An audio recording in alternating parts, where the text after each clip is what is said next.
Green house. நம்ம எதை பற்றி பார்க்க போகிறோம்னு பார்த்தீங்கன்னா, இந்த மரத்துலேருந்து இந்த கேஷ்யூ நட் கீழேருந்து எடுத்த அந்த கேஷ்யூ நட் பழத்துலேருந்து வந்த அந்த கேஷ்யூ நட்டு அந்த கொட்டையிலேருந்து இப்போ நம்ம அந்த இது எடுக்க போகிறோம். உள்ளே இருக்கிற அந்த தனியை எடுக்க போகிறோம். வாங்க பார்க்கலாம். இதுதான் எடுத்தோம். இதுக்குள்ளே இருக்கிற அந்த கொட்டையில் எடுக்க போகிறோம். அந்த விதையில எடுக்க போகிறோம். விதைனா உள்ளே இருக்கிற அந்த முந்திரி கொட்டை. இது பார்த்தீங்கன்னா வருத்த வீடியோ மட்டும் இல்லை, நெக்ஸ்ட் டைம் வீடியோவாக போடுறோம். இது உடைக்க பார்த்தீங்கன்னா நம்மளுக்கு இந்த மாதிரி ஒரு கட்டை வேணும். அப்புறம் பார்த்தீங்கன்னா இந்த கட்டைக்கு அடுத்தது இந்த மாதிரி ஒரு சுற்றி வேணும். வாங்க இப்போ எப்படி உடைக்கணும்னு சொல்லி பார்க்கலாம். பாருங்கள் எப்படி உடைக்கிறாங்க.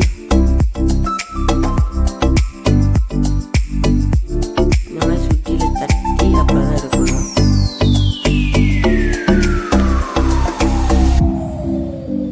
பார்த்தீங்கன்னா இப்படி ஃபுல்லாக நீட்டாக அழகாக வருதுன்னு இந்த மாதிரி தான் எடுக்கணும். அதுக்கப்புறம் எல்லாத்தையும் உடச்சி எடுத்தாச்சு. Thanks for